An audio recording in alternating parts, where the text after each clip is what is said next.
Welcome. We are so excited because today we are here with Carin Rockind, who is a positive psychology expert, powerful motivational speaker, and a caring coach who empowers people to pursue their dreams and bring their best selves to work and to life.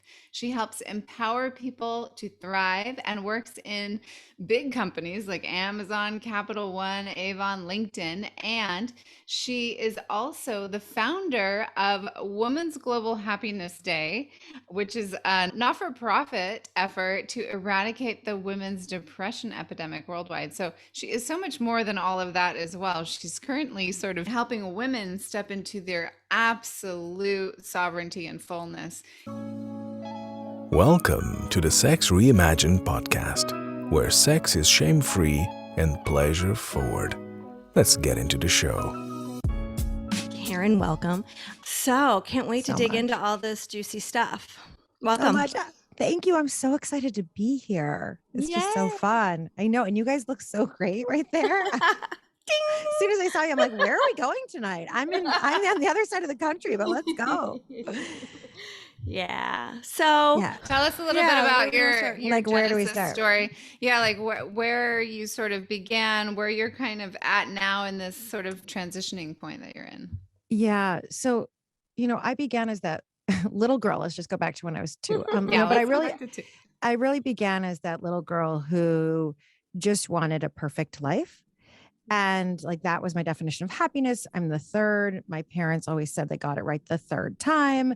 So there was, I know, which was like, I'm so amazing. And was like, oh my God, what if I get it wrong? I can't get a B. I can't get anything.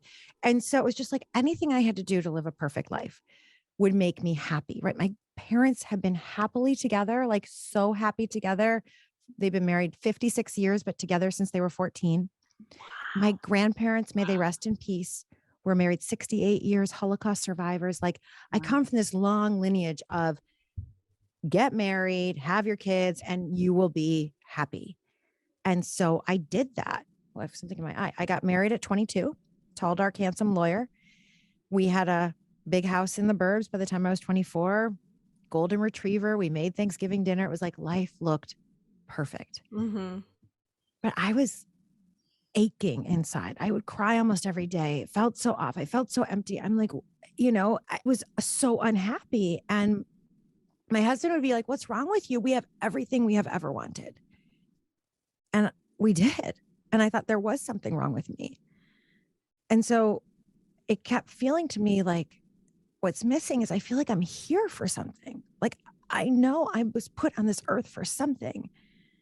And he and I ended up getting divorced at 26. And that was, when my other girlfriends were getting married or starting to think about having a baby or whatnot. And that began my journey to say, well, if that didn't make me happy, if what Cosmopolitan magazine said would make me happy, or Ladies' Home Journal is what my mom read at home, right? Like, what would?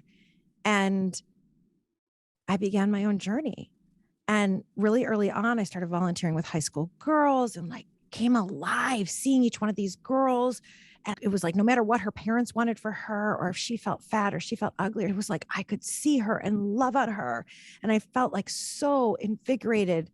And I started communicating with other young divorced women because I needed friends and I found them online. And I was like, my whole life became empowering girls and women.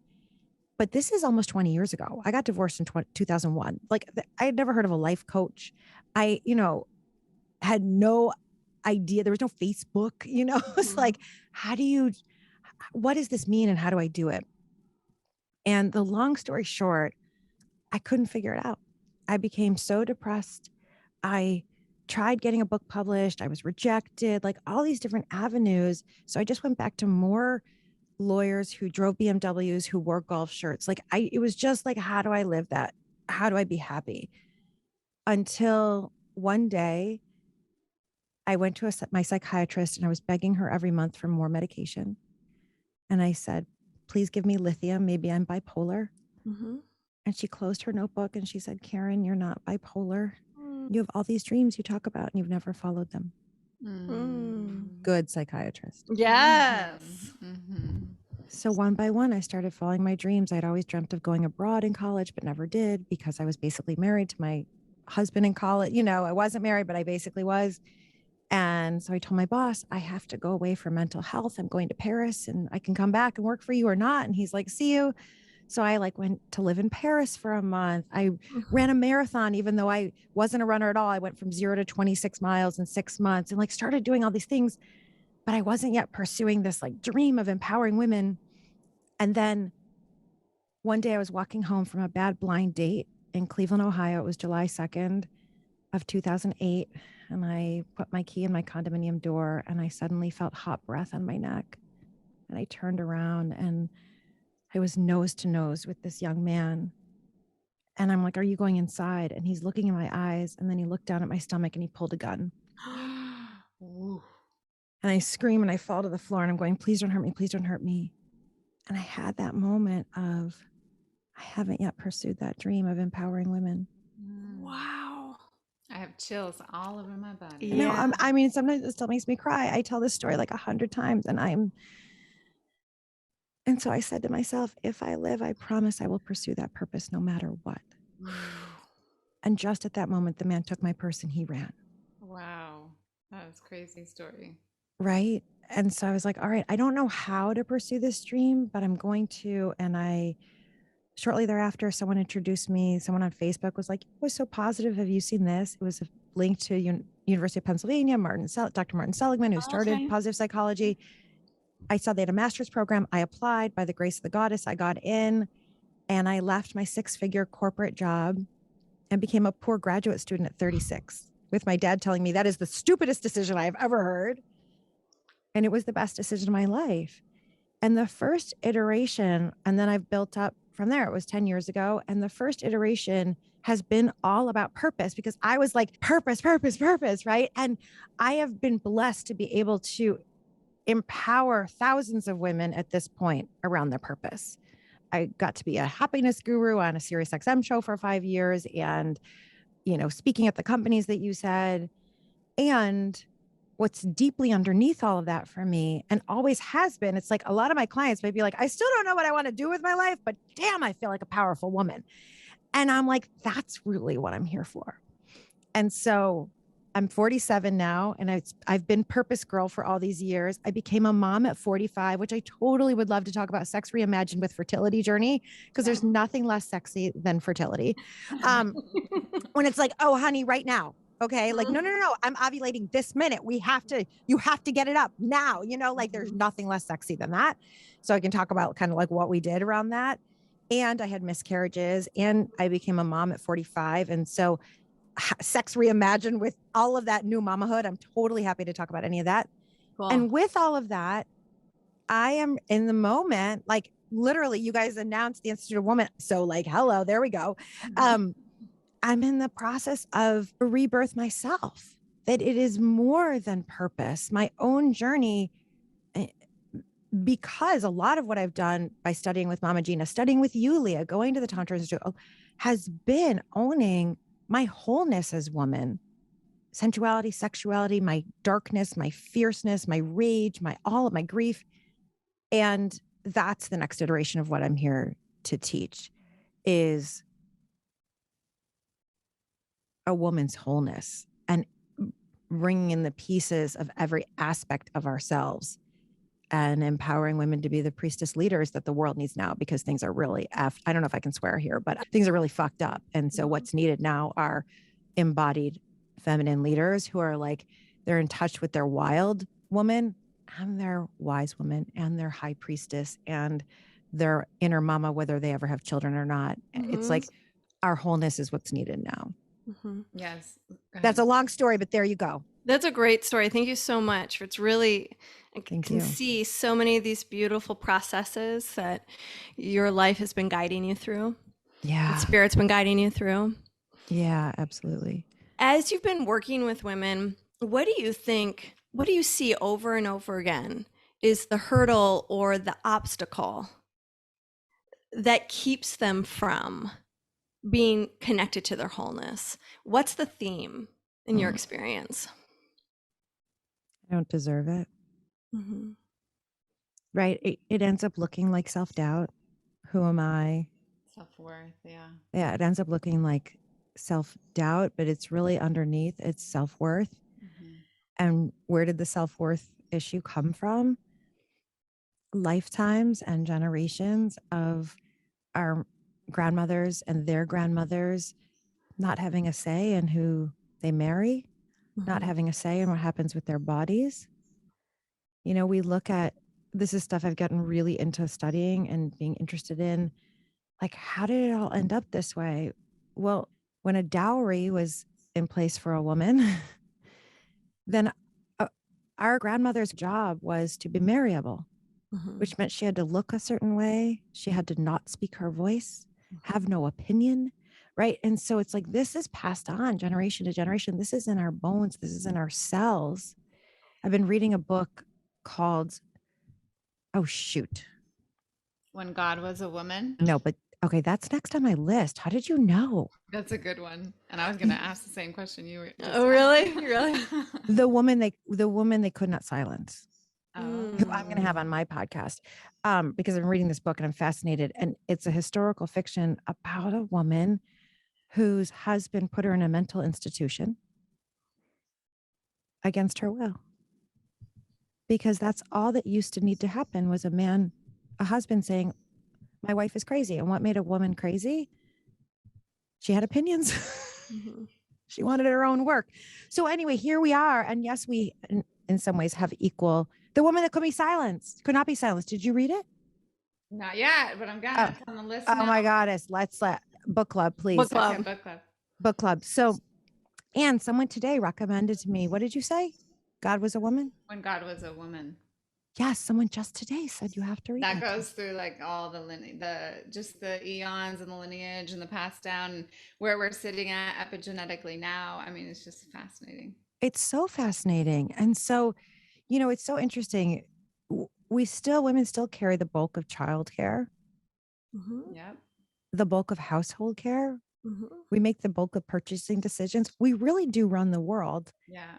And we don't feel like it. And we don't think we're worthy. We don't think we're worthy. Like, Right. we're birthing every human that's alive, and we don't think we're freaking, we make toenails. Like, that's what? I know, eyeballs and elbows. I mean, Eyeballs and elbows. crazy town. And we don't think that we're like so powerful. And so that's really what I see at the root. And I love what you're doing, because until we own all of ourselves, big piece, including our sensuality and our sexuality, as holy and sacred and beautiful, all aspects of it, you know, your kinkiest kinky is fantasies, and like every aspect of it, we're not going to feel worthy and in our power. We've got to bring back, right? Like one aspect, you know, in these different archetypes of the divine feminine is like the mermaid muse, right? That inner joy. And I can't tell you, when I lead retreats all over the world, and how many women, it's like, we'll dance, we'll blow bubbles, we'll run into the beach in South Beach, we'll run into the ocean naked. And like, we haven't felt like we're allowed to do that. And so like, we have to reclaim every aspect of ourselves. Yeah. And, you know, there's a level of safety as well that Mm. we have more of now than ever, and only in certain places in the world. It's certainly in many places it's still not safe to run into the ocean naked, but there's that piece around feeling safe is what allows us to become more whole, to explore these avenues and these shadows and these unconscious parts of ourselves, when we have a container of safety that is holding us, which could come in the form of our own sovereignty, or it could come in the form of a relationship. It can come in all these different forms, and it's a layered piece and process. It's important. So layered. It is. And I do a lot of work around sisterhood, and I know you do as well. And having that safe sisterhood, I often find that I and my clients elevate more when a woman sees them than even when a man sees them. And I'm talking about a heterosexual woman, any woman really. It's like, we're so used to, we've grown up in this world, a society where the patriarchy has told us, in order to profit off of us, that we're not thin enough, pretty enough, whatever it might be. When a woman sees us, when a woman celebrates us, it's like we heal and we elevate in ways that we can't otherwise. There's something about that mirror that's so beautiful. There's a couple of things that are kind of arising as I hear you both sort of make these points around recognition, being seen, feeling safe, in the spirit of letting ourselves go, letting ourselves flow, letting ourselves be free. And my experience is that it happens in multiple places and ways, right? Like there's some pieces of that we have to do on our own. It's an inside game. There's a lock or a key that we are the holders of. And it's our job to get that key into that lock, right? And to start learning how to talk back to those negative thoughts, learning how to give ourselves permission to be bold, to make a fool of ourselves, to take a risk. And then there's the immense possibility when you've got a group of women who are all holding keys that happen to fit into some locks too. And it's like jumping into that ocean. Like, how can you go and do that naked and feel safe? Well, bring your girls with you. And then you've got the team, you've got the tribe, you've got in your pack. And then you're protected, right? And I love your points that it has to be, first of all, everything you just said, Leah, oh my God, in my body, right? But, and that it has to be safe. And how many of us have been in unsafe sisterhoods, right? Like, right. I mean, woman wounds all over the place. And this is where we heal. That's why I love seeing the two of you together. There's like a piece of me that's healing, just seeing your arm around each other, right? Because that is something I see over and over and over again.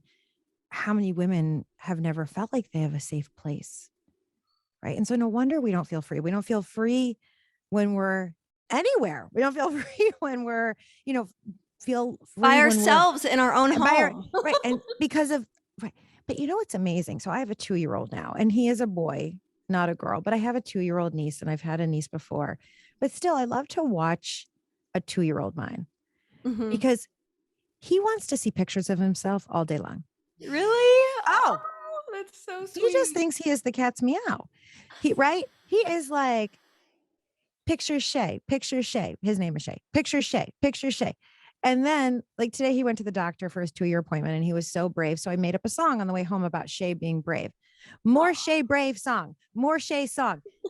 He wants everything to be. Himself. Yeah. No lack of self-worth there. No, right. Well, ego identity is a really important part of getting safe.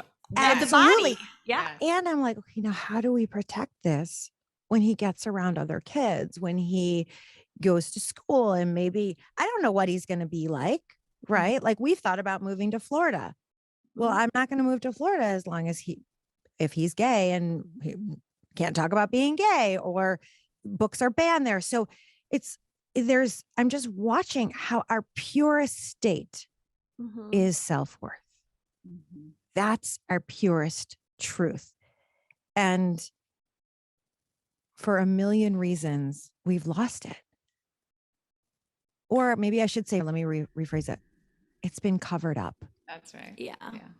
But this process and what you are doing here and what we're all doing as a collective is we are uncovering to our deepest truth and ultimately setting ourselves free and each other. Sometimes I ponder, like, why are these painful, devastating states of beliefs, like the stories that we make up? I have totally relate to feeling a sense of worthlessness and self-hatred and truly believing that I'm hideous, ugly, unlovable, all this pain wrapped up in all those words, and having to go through the process of uncovering the wholeness that's always been there. I just didn't know. Right. And I think about why. And I'm like you, I've had a chance to study positive psychology. As I was meeting you, I was just starting that process. So it's another place that our paths cross. And what came to mind that really was a breakthrough for me, and I'm wondering what you would add to this, is that the studies show that people who haven't experienced a lot of adversary in their life or overcome obstacles, their scores for life satisfaction is lower than those people who have faced obstacles and have overcome them. Like there's something about life rewarding you when you get through something difficult. And that's the Yes. only way that I can make sense of these really painful places that the human experience takes itself to. I don't think there is any escaping experiences of unworthiness and shame. I think it's somehow there's a built-in mechanism that hopefully is pushing us towards the relief, the sensation of relief when we get through a contraction. I don't know. I'm just kind of teasing this out in the moment, but what have you learned about that? What's true or not true? Yeah. Oh, so good. So juicy. So juicy. So I'm a firm believer that every moment of our life has been for purpose. The really good, yummy stuff shows us what we love, what lights us up, what we want more of, what, right? And the really hard stuff done well gives us wisdom, Mm-hmm. gives us strength, gives us courage, gives us a point of connection with someone else who's been there. Mm-hmm. Right. And from that vantage point, it is the only way I've been able to make sense of my life Yeah. and my history. So my grandparents were Holocaust survivors, as I said. And something really messed up and weird. So my grandparents dated in the old country in Vienna. And my grandmother said my grandfather was too nerdy. My grandfather decided my grandmother was too flirty and like not wife material. A nerd and a flirt. Wow. And then and then because she like never wanted to study, she only wanted to go out dancing. They weren't marriage material. And then Hitler invaded Austria, and they each had their own story of survival. Each ended up in New York City, not knowing anyone. By the powers that be, they reconnected, and 3 months later, they were married in 68 years of marriage. Oh my God, that's an incredible story. Wow. Which means no Hitler, no me. Right. Yeah. Now, I would give up my life for the 11 million people who died at his hands and the hands of everybody who helped him. But when you think about that, it's like, why? Yeah. Well, there is a Harvard and Cambridge trained researcher named Dr. Ali Benazir, and he's a mathematician, and he's come up with some sort of mathematical equation that there's a 1 in 400 quadrillion chance that you're alive based on a sperm meeting an egg. And now that I've had multiple miscarriages, like all the stuff that we learned in 7th grade health class about how easy it is to get pregnant, right? You look at a boy and you will get pregnant is not true. Right. Right. For like that specific egg, when a woman, right, we have many eggs in each cycle, and a man ejaculates how many sperm? Millions. 200 million. Thank you. Right. You all would know. Yeah. Each time. So how is it that sperm met that egg on that day? And even though there's like a 1 in 5 chance of miscarriage, survived. And even though, right, it's like, holy shit. It's a and I think about, it's a miracle. And my grandparents surviving the Holocaust. So how did I end up here with that sperm and that egg? Yeah. So I share all of that because it's really put perspective on. So I was abused by my first love at 17, who was a girl. Oh. And I would not have told anybody that I was in love with a girl at 17. I made up a different name for her, for friends who weren't in school with me, like all of it. Right. Mm-hmm. And then she ended up physically abusing me. Mm. And then I ended up getting married to like tall, dark, handsome lawyer when I was 22, divorced at 26, gun robbery at 34, miscarriages in my 40s. The only way I've been able to make sense of my life is that it's all been for purpose. Yeah. And so I would love to say we don't need any hardship in order to live a really like satisfying life. And I just don't think that's the journey that our soul was on. Like I thought, well, one day when I get up to the pearly gates, if I get to ask the goddess, God, whatever, a question, like what I would ask, why did you make it so hard? I used to say that. But now I've come to realize that. So I firmly believe that we were put on this planet at this time, that it's like our souls knew that there would be this time when things would be really messed up. Mm. And that what would be needed now is exactly the culmination of all the lifetimes that our souls have had. And that what would be needed now, and that we've all been in training until this moment, and that all of the really hard stuff got us to this moment because of the wisdom and the courage and the strength that we have gathered from all these lifetimes. And now we're gathering together in opportunities like what you're doing here and what I do and what all of our, all of our people are doing. And now, because we are what is needed now to truly bring the world back to love. And so I think that our souls came here knowing we're going to have this difficult experience and it's going to be exactly what we need. And at least that's the only way I can make sense of it. And that's why I think it's so satisfying. So from the scientific perspective, most people know about post-traumatic stress disorder. Fewer people know about post-traumatic growth. And yet that is a scientific term by researchers. And if you think about it, we all know so many stories, like the best books, the best autobiographies, the best TED Talks, the best movies are the hero's journey, that someone's been through challenge, but they came out better. Yeah. And now there's this term, post-traumatic growth, and I'm like obsessed with it. I teach it as pain to purpose. How do we take the hardest shit of your life and turn it into fertilizer for something amazing? And that we all can find this growth and this, whether it is that it leads us to a greater appreciation of life or to better relationships or a new sense of spirituality or purpose.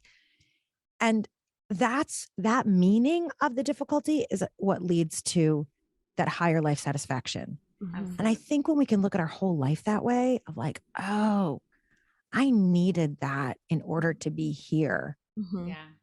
We can thrive. It can even get kind of exciting. Like I'm in the middle of a squeeze right now, Right. and I was like, oh fuck, here comes this squeeze. It was like all the lead up and all the build up to the contraction of life. Yes. So the anticipation of it gets really challenging. But then when you're kind of in it, you're like, okay, what can I do do it? How can I get the inside of this squeeze? Like what? Yes, I love that you're calling it a squeeze. Yeah. She just called a squeeze, and I'm finding myself doing kegels. I'm like kegling as we squeeze it out. Yeah. I so get that, Willow. I actually have had a really difficult few months. I had family members kind of take all their stuff out on me and call me gross and disgusting for what I post on social media. And I have been posting a lot more sexuality, and I have been talking about changing the world and feminism and a woman's right to be wealthy and like everything. And it was like my worst fear. Brought me to my knees. My biggest fears have been being rejected if I'm really out there. Yeah. It's a hard one. Yeah. Especially with this kind of work. It's right. A lot of bravery. And we've been groomed for generations to be pleasing. Which means really being silent. And the coming out of that. So I resonate with where you are right now, Willow. And it's like, I know what's on the other side for you, because I know I was in a moment of on my knees surrendering, and just like, what the hell do you want from me, goddess? And what's come on the other side is this new rebirth of my work and my purpose. And like, it's so much more exciting now. Yeah, it is. And if you go into that contraction of life, that squeeze of life with intention, that like you're going to come out the other side with something more. So right now, my biggest intention is to take my faith to the next level, which it's already at a high level. So I'm excited to see like what's going to come out on the other side. Right.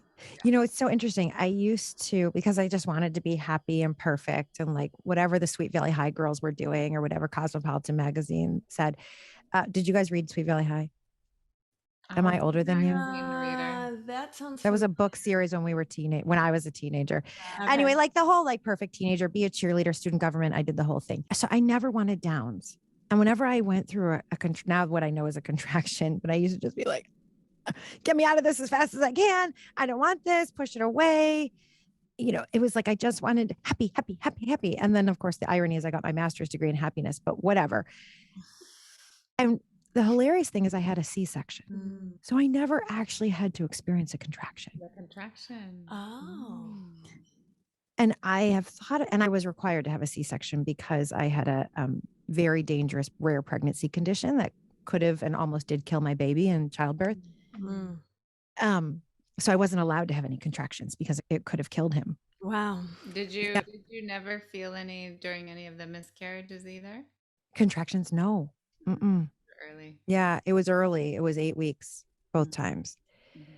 So it's really interesting how my body even rejected contracting Interesting. during Yeah.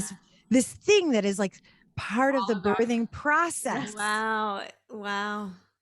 And the learning for me in that, I mean, there's other stuff that comes with cesareans, right? Cesarean sections, but I now have like, I recently married my darkness. Well done. I'd already done a self-marriage ceremony, but this was like, oh, it's time for me to see that all of this is part of what makes me beautiful and what makes all of us beautiful. Oh my gosh. I'm writing down, I married my darkness, because we're going to have to do a whole nother episode on that. I would love to.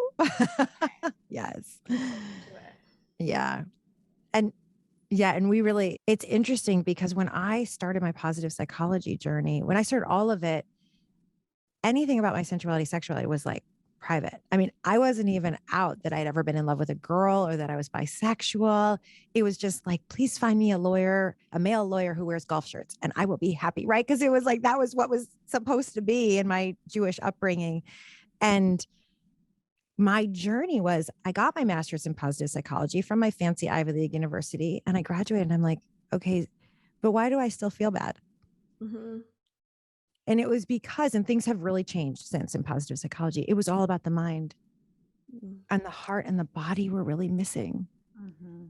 Yeah. And so my next step, The basis for most therapy in the West, it's Yeah. about the mind. The And mind. we It's- wonder why we're in it for 20 years. Right. It's because Right. we're not addressing where the body is holding. Yeah. exactly. And I have a theory about depression and that we are depressed. We're pressing down our truth. We're pressing down our freedom, right? That we're being held back in all the places. We're pressing down parts of ourselves that are not okay with the world, like the mermaid in us or the wild woman or the sensual goddess in us. We're pressing down. And so no wonder we're so fucking depressed. Yeah. Right. Like, That's, yes. So Yeah. true. then I started studying self-compassion with Kristen Neff. And then I met a mentor who used the word priestess with me. And I said, I don't know what that is, but I'm in. Like, just Yeah. sign me Ding, up. ding, ding. Your soul Ding. was like, I know that. I know. Yeah. I've been, yeah, that. And I went on a 13 moon journey into the mysteries of the divine feminine. And that was where I went, oh my goddess, I'm a sexual being. Like, really? Wow. Was this before your fertility journey or during? Yes. Okay. No, before. When was I first pregnant? Well, you know what? Probably right alongside Right during. Willow. Yeah. I'm trying to think. You know, my husband, my current husband, and hopefully last. I don't know what the universe is going to do, right? Yeah. But he had so many experiences sexually when he was younger. He had longer hair than I do, and followed the dead, and been in orgies, and been with men and been with women. And now he identifies as a, cis het, male, but he made it safe for me to be like, oh yeah, me too. Except I've been with a girl once when I was 17, but she beat me. And you know what? That's kind of important to me. And now I want to be in an orgy. Yeah, right. But now I'm married to you. So what do I do?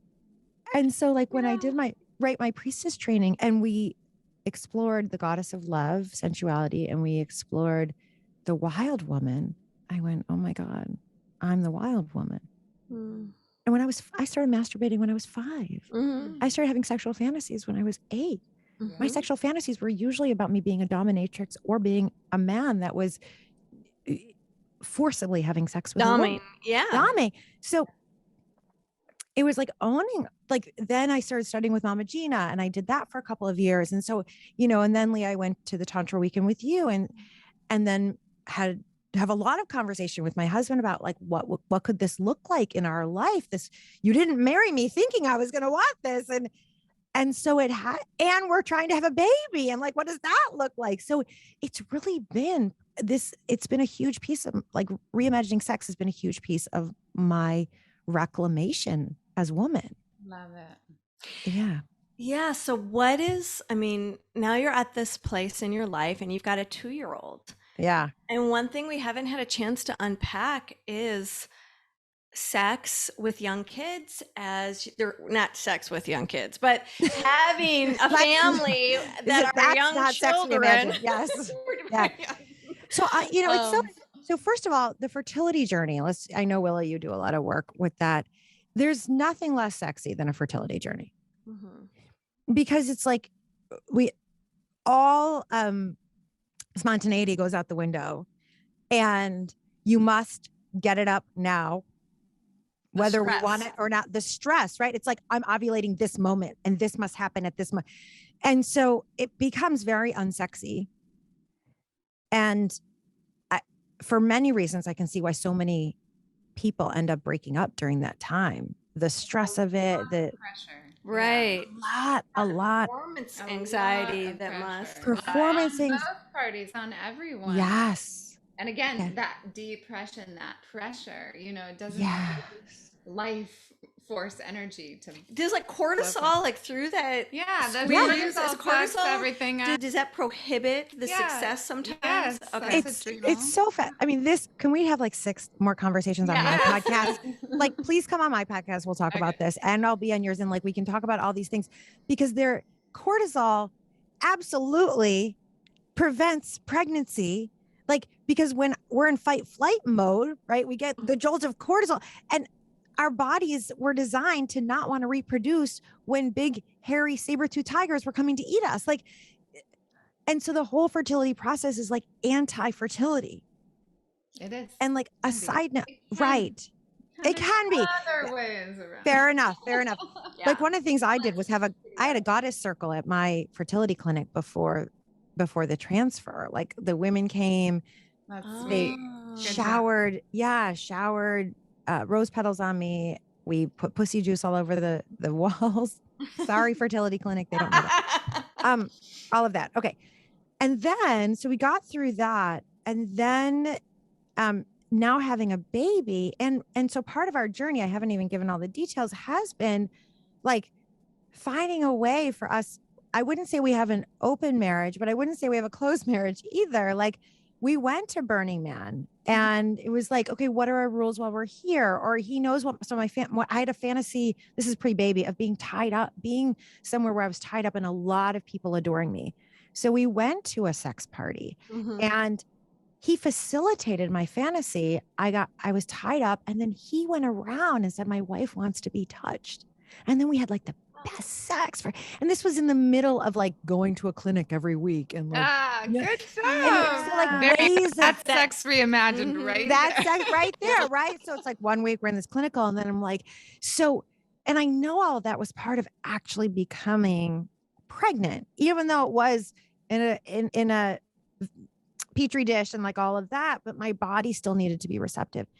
And so now that we have the baby, we have to be extremely intentional. Yeah. We're tired. Yeah.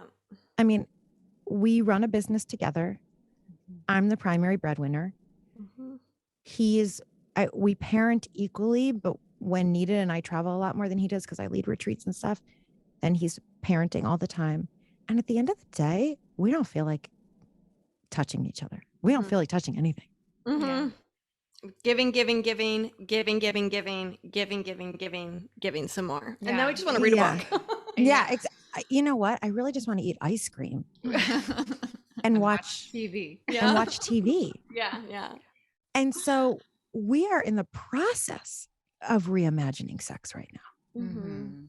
So one of the things that we have done is, let's introduce some fantasy. What are some of your fantasies? What are some of my fantasies?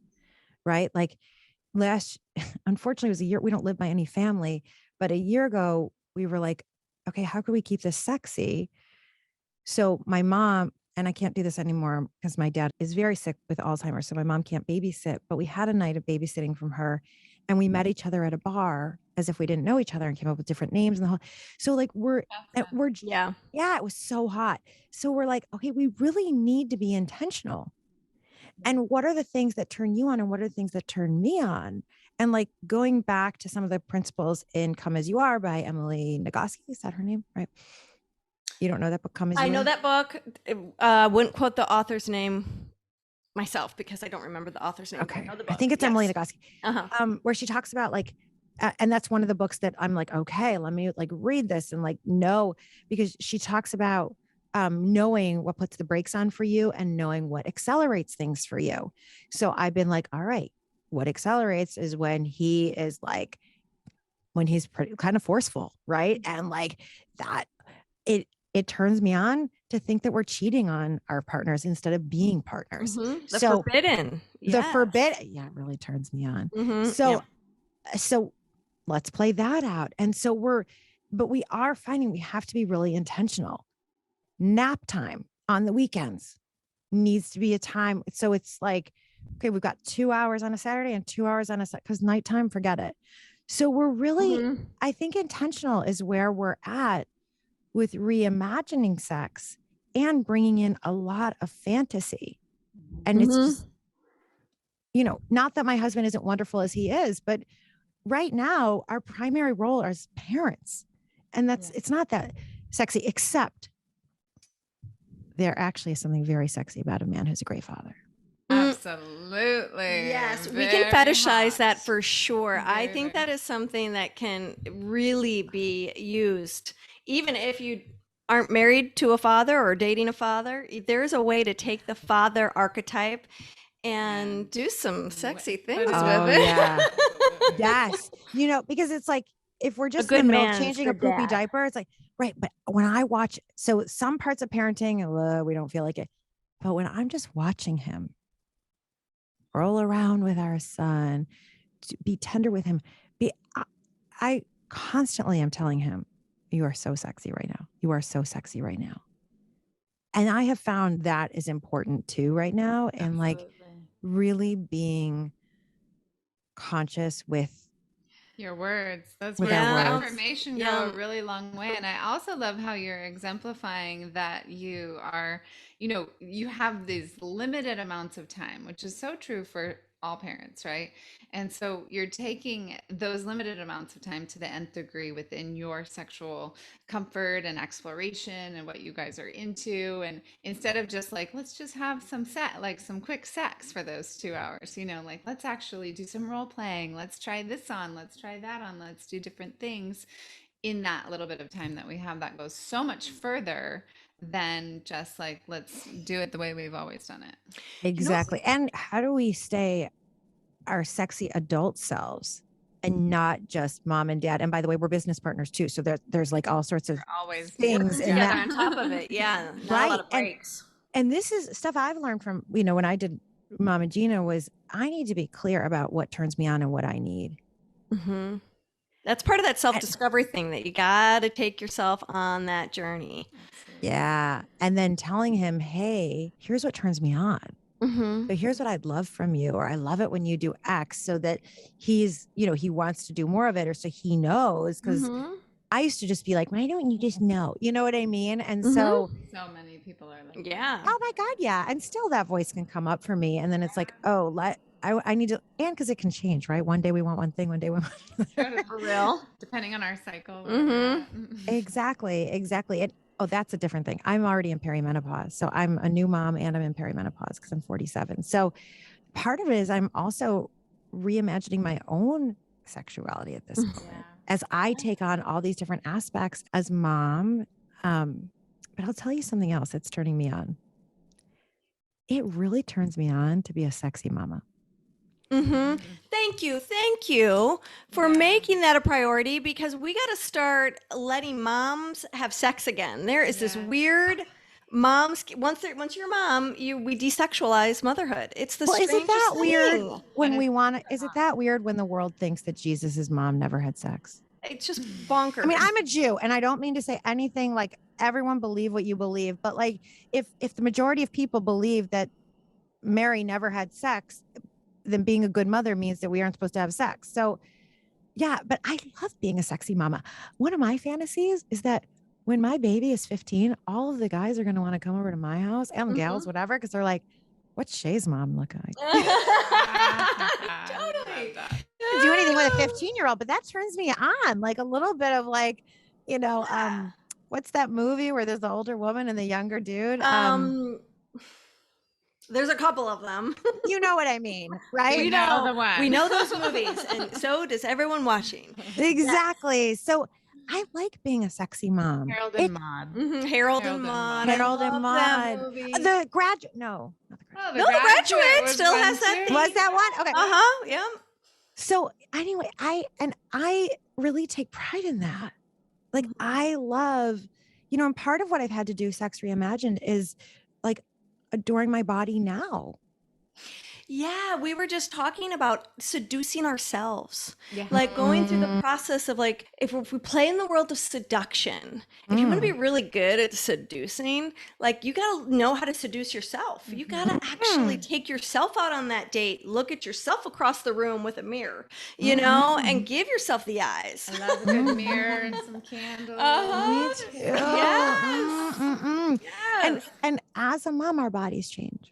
Absolutely. Like I think I am what the world would say I'm skinny. So some people like don't like me talking about body, they'll criticize Oh, they me. take that right away from you. Right. Yeah. Yeah, thank you. Yeah. And my body is different since I had a baby. Mhm. I have a belly I didn't have before. I'm not saying I have a big belly or whatever, but my body is different than she was. And I used to place my body's value on how perfect, right? Societally perfect she was, basically like how attractive is she to the societal gaze. And Sex Reimagined is like, look at my belly that held my baby. Yeah. Mm. Meow. Look at how genius I am, Yeah. right? Like, wow, I made toenails, like you were saying, and elbows. And so like loving on my belly and like, yes. And like, Did you breastfeed, love? No. kind of. He would not take my breast. So I exclusively pumped for 6 months. I brag because that pumping is not an easy journey. No, it's hard, much harder than breastfeeding. So I exclusively pumped for 6 months. Yeah. And you nourished your baby with your own breast milk. I did. I'm so proud of brag. it. Thank you. I'm so proud of it. So my baby, like I said, I had a rare pregnancy condition called vasa previa. Do you know it, Willow? And a lot of people know placenta previa. It's more common, but vasa previa is where a couple of the baby's blood vessels are outside of the umbilical cord and they sit over the cervix. And so that's why if you have a contraction, it could break those blood vessels apart. And then the baby has minutes before they bleed out because they have so little blood. So I wasn't allowed to have an orgasm when I was pregnant. Talk about Sex Reimagined. We went, it was fun. Yeah, you guys. We went back to high school. Yeah. We did a lot of like rubbing against each other. And just before there would be anything, Pull back. Wow, that takes edging to a whole new level. Yeah, it was so sexy, actually. It was so, I'm like going back to our baby moon, and it was like, we were in LA and it was like hot, but it was like, okay, stop. Wow. Yeah. That's so cool. Now, did your husband and challenging? Yeah. I'm curious if your husband joined you. If he was like, "Okay, you can't have one, so I won't either." Yeah, that's how he always was. Now, really? Good man. My husband is like salt. Okay, you need to do us a favor. You need to start an Instagram account with it all being about your husband being the dad, because there's some really great Instagram accounts watching dads be dads with their kids, and I'm telling you, they are so fun to watch. They open you. I look at these, so and they're being so cute with their kids, and they're you just get that, oh, he's a good man feeling, and it just does something to the body. I feel open. Yeah, I know. like, I feel happy with whoever they're partnered with, and I feel happy for their community. And the next thing you know, I'm open everywhere. Yes. Here's something. So I know we're probably way over our time, but so my husband's a teacher. My husband's a math teacher. And do you have somewhere else to go? No. You're good for a second. Okay. And before we started working together, he was a math teacher for 20 years, and he still tutors. And he tutors kids anywhere from second grade until juniors in high school. And he's just as good with the second grader as he is with the high schooler. And if I need a little turn on, I don't mean to sound so perverted. I like to listen to him tutor. I love it. I love it. When I listen to him with the second grader, I'm getting hot thinking about it. I know it sounds really weird. It's not the second grader. It's him. It's him, and like a master in his field, and his ability to connect with a child, and like it's so hot. Yeah, when our partner is in their genius zone, that's when we're the most attracted to them. So it's attractive. And it's so important during the phase of raising kids, because raising kids isn't very sexy. It's exhausting. Well, and here's the thing too. It's exhausting, and when you disagree on things. So it's like no one feels like their zone of genius when you're parenting. I don't want to put on it. Most of us, that's like a work in progress, because am I doing it right? Am I not? You know what I mean? Right. Like, and when we disagree, when we disagree about what the other might be doing, parenting, that can feel less sexy. Right. And so there is like all this added, and I really feel like it's why we have to double, triple down on intentionality, double, triple down on conversation, and double, triple down on like our own inner work, and even remembering like, why did I choose this person in the first place? You know, okay, what is it that I love about seeing that person as parent? He loves watching me be a mother. I know that turns him on, you know? Oh my God, this is so funny. When we were trying to have a baby naturally, we ended up using an egg donor and IVF. We had like some of the best orgasms of our life, screaming, we're making a baby. No. There was something like so raw about it, like so natural. Yeah. So I think we just have to be open. I don't have all the answers. I'm learning as I go. Yeah. But fortunately, I did my work in sensuality, like my own personal work in sensuality and sexuality, and understanding how important that is for me before we had a child, because now I know that I'm not going to be happy in my best self, and we're not going to be happy in our best selves if we're not staying sexually fulfilled. It's just not going to. And it's not 5 times a week, you know. It's different now. Yeah. And we also are like, this is a moment in time. So let's do what we can now and keep it sexy even when we're not having sex. Keep it loving even when we're not having and that's important. We go up to each other and give each other a hug, a kiss. We have rituals as couples that we do. Like we drink out of matching coffee mugs. We have a ritual, like going up to each other and holding each other from behind. Like we're really, and when we're off, one of us acknowledges it and is like, we're off. And let's talk about it back on. Yeah. Yeah. Right. Yeah. Challenging each other. Like, how quickly can we come back to love where it's still authentic? Yes. You know, what's really like lovely that I'm just absorbing from you and your relationship in this conversation is that we went to this realm of like, okay, we can play into the fantasies and see like what's a turn on there. And as we start to kind of wrap things up, one of the things that I keep on feeling is cherishing. It's like there's this fantasy world where we get to give permission to be turned on by whatever is true. You know, no shame, whatever is true. And then there's this place, I think, in parenthood where you can turn towards each other and find that cherishing, and like how sexy cherishing can actually be. It's a different turn on. It's a preciousness.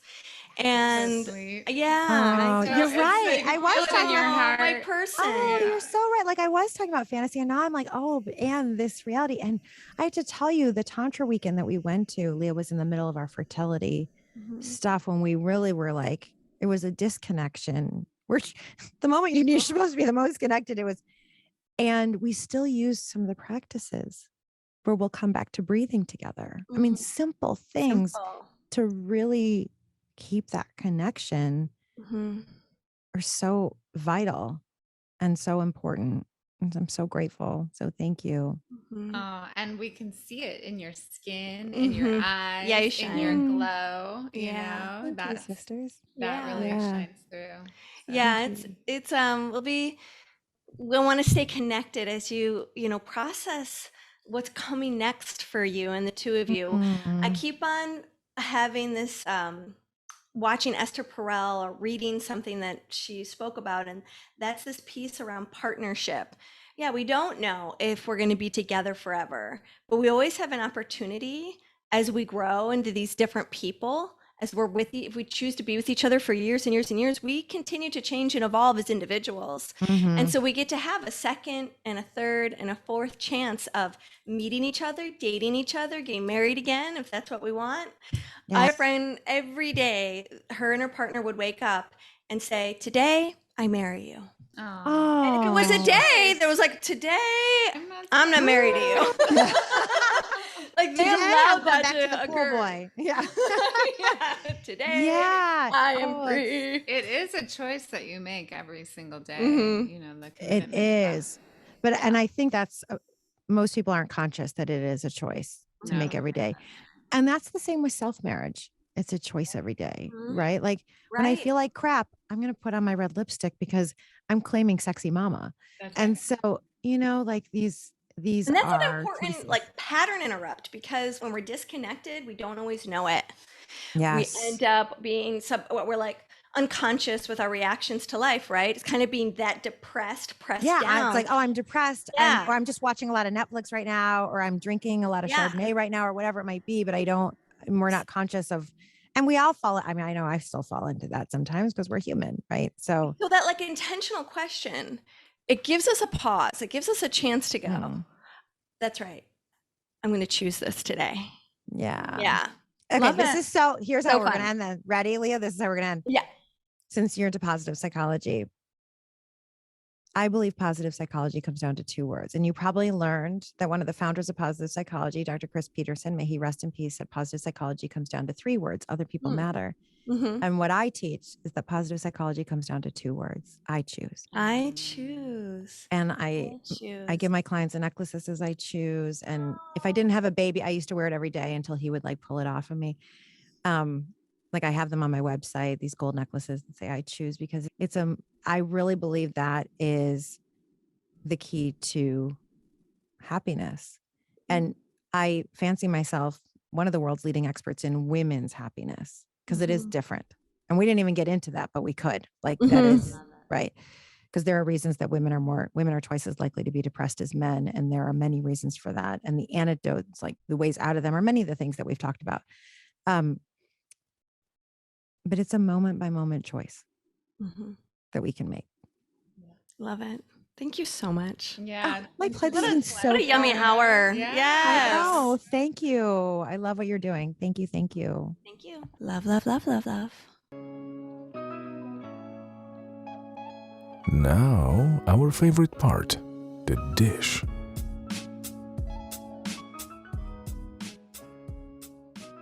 Well, welcome to the dish. Oh yeah, Carin Rockind. What a joy. What a wonderful woman. Oh my God, we had so much fun with her. She's so like dynamic. I really appreciate her energy and her story. So many layers. It was kind of like a surprise. You didn't know what was going to happen next. Yeah, totally. I mean, we covered a lot of ground with her. We talked about her fertility journey and how unsexy for infertility issues can be. And in my world, that's a huge thing, like helping people find their rhythm and their flow and their fertility. And so she spoke really eloquently to that, I thought. And Yeah. really loved the way she kept using the word reimagining sex, which is what we're here to do. And she really took that to loved heart, it. because she's like, wow, now here I am at this point in my life with this 2-year-old and this wonderful, amazing husband. And we need to reimagine, like, we don't have a lot of time for sexuality. So how are we going to make the most of the little bit of time that we do have? And she had some great, ways of reimagining what's possible. Yeah, I really appreciated like her realness and her vulnerability about, well, one of her first relationships in life being with a woman and feeling like she had to keep that a secret. And then that there was physical abuse in that relationship and how confusing that was. And yet here she meets her current husband, who was this deadhead and had all these sexual experiences, both with men and women, and being able to reflect on like, oh my gosh, I can tell someone about this relationship that I had. And I can also be like real and even a little envious of the positive experiences that he had in his, even though hers sort of had trauma connected to it. And then going to Burning Man and having him like facilitate her deepest desires, and just like the openness and the curiosity and the realness that she really tries to authentically live by. It really came through. It was so shining. I mean, just her desire of like, oh my God, I like gotta have the perfect world. And where's like the Jewish lawyer with the polo shirt, and and then realizing, then getting held up at gunpoint. I was so shocked by that. I couldn't believe I it. know. What a And getting story. robbed, and like just Yes. the awakening of going Wait, all these dreams have not been actualized. I haven't even gone after them. I loved when she was telling us about her therapist, her wonderful therapist, who was like, honey, you're not depressed. You just have all these dreams that you haven't tried to don't create. have bipolar. You don't need more medication. Yeah, you're gonna be okay. fine without lithium. Yeah. It's just so beautiful. She even told a story. She pulled a When a Man Loves a Woman. You all know that movie. It's such a good movie with I can't remember her name right now. Cute blonde Meg Ryan. And where her and her husband go into the bar and they pretend like they don't know each other, and then they just start making out in the bar. Right. Yeah, she's really she's a great example of like being courageous and doing hard things, know, and being honest and being willing to be public about it. And also like the pain that comes with that, having family members sort of feel like you're too much and you shouldn't share all of that, and kind of shame you a little bit, and being real about like the pain that exists there, but also choosing not to self-abandon due to the opinions of others, Yeah, and I loved her twist on positive psychology. I can't remember the 3 words that the creator. It's other people matter. And hers, she where switched I it choose. I choose. Yeah. Those words, I choose. After our interview with her, I've definitely had that like ringing in my mind quite a bit. There is a real, when you get to, it's because it's the perception that you have. What you're choosing is how you perceive what's happening, good or bad in your life. You get to perceive it in any way that you choose. And so that is a very empowering place to be moving through the world from. And it brings this deep sense of contentment that you get to choose to look at any situation as happening for you rather than to you. Yeah. And, I love like she's all about sort of breaking traditional norms. It's like people saying, you can't take your 1.5-year-old to Paris for a month, like you can't do this, you can't do that. And she's like, watch me, and I just think that's so wonderful. And I love seeing women make their own decisions about what they want to do and not be so overly influenced by the opinions and judgments of others. Even though it's hard, like she's really real about it's painful to still walk at your own beat of your own drum, or whatever that saying is. March to the beat of your own drum beat. I like the piece that she talked about regarding marrying your shadow side. Because in a lot of shamanic traditions, we talk about marrying ourselves, but we don't always talk about the intricacies of really allowing your dark side to exist and be in relationship with it instead of being in judgment about it. And it creates so much more wholeness when you bring that shadow side forward. And you can see it when you're with Carin. You can feel it. She really embodies wholeness. She really walks that talk and is in that practice of being a whole being. It's beautiful. Yeah, I loved that when she talked about how her girlfriends did like a ceremony at the clinic, at the fertility clinic. Oh yes, and put pussy juice all over the walls. Sorry, clinic. I just thought, you go, girl, you go and get it. She really just. She's a testament to creating your own reality. Totally. You get to playing choose. by your own rules. I choose, baby. I get Yeah. to choose. Really And beautiful. I knew her when she was trying to get pregnant and how hard that Uh-huh. was. And I Yes. really met her during that That chapter in her journey. life and just felt how deeply she felt about it. Mm. And I think that our desire to be moms, and when we're dealing with infertility issues, let's make a plan to really delve deeper into that, because I think Mhm. it's hard for people who love our friends who are struggling with that, and I think it's hard for the friends who are struggling to feel understood, and so Yeah, everyone's kind of walking on eggshells and doesn't know what to totally. do. And I would Yeah. love to demystify that for people and give Yeah. them the tools that they need to be able to support those loved ones who are going through Mhm. it. Absolutely. Yeah. So thanks, Carin. We love that you brought like sex after, babies, and how Yeah. to start to pay attention to that, knowing that it's going to be a challenging chapter. But that there's always a way. There's a Yeah. way. So we hope you loved this episode as much as we did. Tell us your thoughts and feelings that showed up for you in the comments, and please spread the love about Carin. And we'll see you on the flip side. Love, love, love. Love, love, love. Thanks for tuning in. If the hosts seem to know what they were talking about, that's because they do. Leah Piper is a tantric sex master coach and a positive psychology facilitator. Dr. Willow Brown is both a Chinese and functional medicine doctor and a Taoist sexology teacher. Don't forget, your comments, likes, subscribes, and suggestions matter. Let's realize this new world together.